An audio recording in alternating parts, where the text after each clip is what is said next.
કરીએ નવસારીની અંદર પૂર્ણા નદીએ ભયજનક સપાટી વટાવી દેતા શહેરમાં પાણી ઘૂસી ગયું છે। નવસારીમાં મન મૂકીને જ્યારે મેઘરાજા વરસ્યા રાત્રે 10 વાગ્યાથી સવારે 6 વાગ્યા સુધીમાં જે વરસાદ વરસ્યો 6 ઇંચથી વધુ વરસાદ નોંધાયો।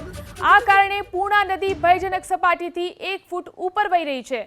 પૂર્ણા નદીના પાણી શહેરના નીચાણવાળા વિસ્તારોની અંદર ઘૂસી ગયા છે। ખાસ કરીને શાંતાદેવી રોડ પ્રભાવિત થયો। અહીં આવેલી ઇમારતોના પહેલા માળ સુધી પાણી ભરાઈ ગયા। ભારે વરસાદને કારણે જિલ્લાની મોટા ભાગની નદીઓ તોફાની બની, જેથી નીચાણવાળા વિસ્તારોની અંદર ઘોડાપૂર જેવી પરિસ્થિતિ સર્જાઈ। પૂર્ણા નદીની સપાટીમાં સતત વધારો થતા નીચાણવાળા વિસ્તારો પાણીમાં ગરકાવ થયા। રોજનો રોટલો રડીને ખાતા પરિવારોને નુકસાન વેઠવાનો વારો આવ્યો। શહેરના રિંગ રોડ ઉપર વાહન વ્યવહાર ખોરવાયો। બીજી તરફ રંગૂનવાલા નગરમાં કેડસમાં પાણી ભરાતા લોકોની મુશ્કેલી વધી। વધુ જાણકારી મેળવી અમારા સંવાદદાતા સિદ્દેશ આપણી સાથે જોડાયા છે। સિદ્દેશ, શું પરિસ્થિતિ છે અત્યારે નવસારીની? કેટલા વિસ્તારો એવા છે કે જે પાણીમાં ગરકાવ છે? સિલન, નવસારીની પરિસ્થિતિ અત્યારે વકરી રહી છે એમ કહી શકાય તો ખોટું નથી, કારણ કે પૂર્ણા નદીની જે સપાટી છે એમાં સતત વધારો થઈ રહ્યો છે અને પૂર્ણા નદીની સપાટી 29 ફૂટ વટાવી ચૂકી છે। દ્રશ્યો બતાવી રહ્યો છું એ શાંતાદેવી રોડ વિસ્તારના છે કે શાંતાદેવી રોડ વિસ્તારમાં કેડસમાં પાણી અત્યારે ભરાઈ ગયા છે અને સતત પાણી વધી રહ્યું છે। ખાસ કરીને આ વિસ્તાર છે સૌથી નીચાણવાળો વિસ્તાર છે અને આ પાણી વધતાની સાથે જ અનેક દુકાનો છે એમાં પાણી ઘૂસી ગયા છે અને 1500 થી વધુ લોકો અહીંયા પ્રભાવિત થયા છે। જોકે તમામને સુરક્ષિત સ્થળે ખસેડી દેવામાં આવ્યા છે। અમુક લોકોને પહેલે માળ સુધી જે છે એ લોકોને સુરક્ષિત રહેવા માટે કહી દેવામાં આવ્યું છે।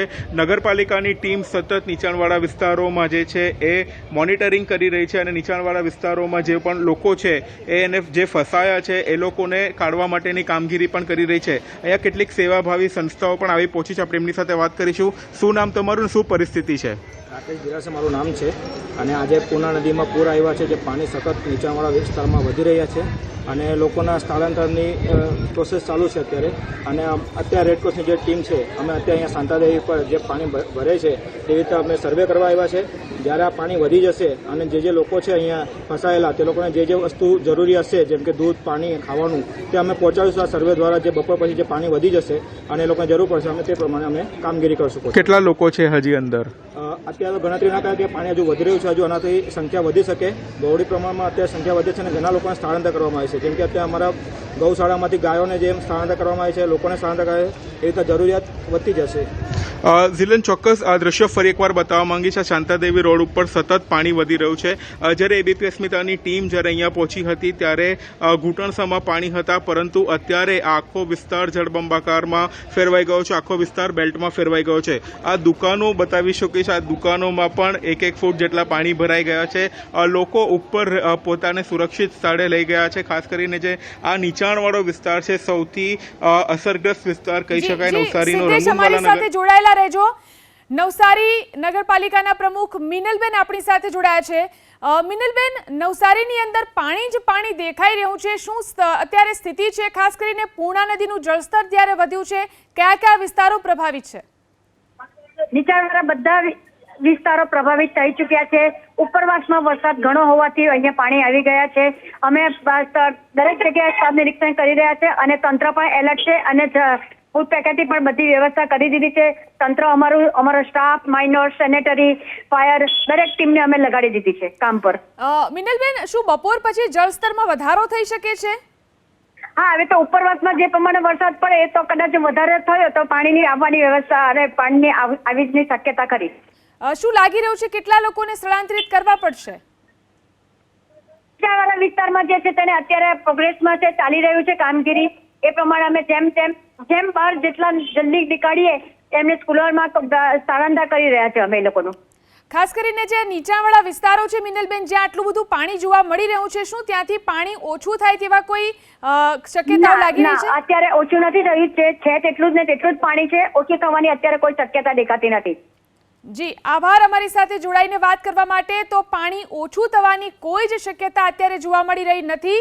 આ સાથે જ બપોર પછી પાણીના જળસ્તરમાં વધારો પણ થઈ શકે છે, જેના માટે પ્રશાસન અત્યારે એલર્ટ મોડ પર આવી ગયું છે।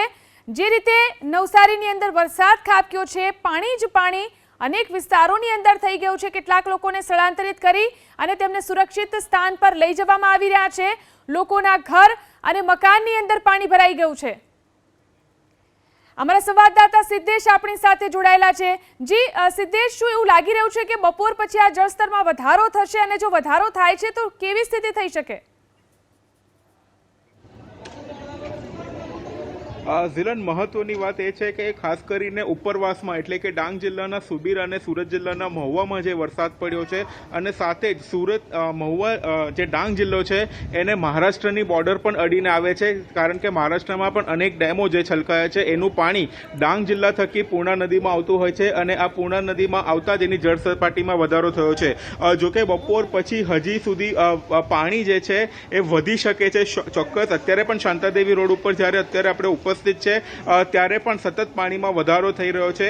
આ પાણીમાં લોકો પોતાના ઘરે જઈ રહ્યા છે, પ્રમાણેના દ્રશ્યો અત્યારે દેખાઈ રહ્યા છે, ત્યારે અમુક લોકો પોતાનો જીવ જોખમમાં મૂકી અને પાણીમાં રમી રહ્યા છે. જોકે નગરપાલિકાની ટીમ સતત લોકોને એલર્ટ કરી રહી છે, સતત લોકોને કહી રહી છે કે અહીંયાથી સુરક્ષિત સ્થળે જતા રહો, ત્યારે ઘણા લોકો પોતાની ચીજ વસ્તુ લઈ અને સુરક્ષિત સ્થળે જઈ રહ્યા છે. ડાંગ જિલ્લામાં જે ગઈકાલે વરસાદ પડ્યો હતો, ગઈકાલે 4 ઇંચથી વધુ વરસાદ રાત્રિ સમયે હતો, અને નવસારીમાં પણ 6 ઇંચથી વધુ વરસાદ વરસી ચૂક્યો હતો, જેના કારણે આ પરિસ્થિતિનું નિર્માણ થયું છે. અત્યારે હવે થોડાક સમયમાં હાઈટાઈડનો બી સમય થઈ જશે, જેમાં કારણે નદીએ દરિયામાં પાણી લેવાનું બંધ કરી દેશે, જેના કારણે હજી પરિસ્થિતિ ગંભીર થાય એવી શક્યતાઓ ચોક્કસ દેખાઈ રહી છે. જોકે નવસારીમાં ઘણા લોકોનું રેસ્ક્યુ કરી લેવામાં આવ્યું છે. નીચાણવાળા લોકોને મિશ્ર શાળા નંબરમાં 1, 2, 5, 7માં અત્યારે ખસેડી દેવામાં આવ્યા છે. ફૂડ પેકેટની તૈયારીઓ કરવામાં આવી રહી છે, ફૂડ બનાવવામાં આવી રહ્યું છે, જેથી લોકોને રાત્રિ કદાચ રોકાણ કરવાનું આવે તો ત્યાં ફૂડ પેકેટ લોકો સુધી પહોંચાડી શકાય. શાંતાદેવી રોડ એક એવો વિસ્તાર છે કે જ્યાં અત્યારે પણ સતત પાણીની જે છે એ સપાટી વધી રહી છે.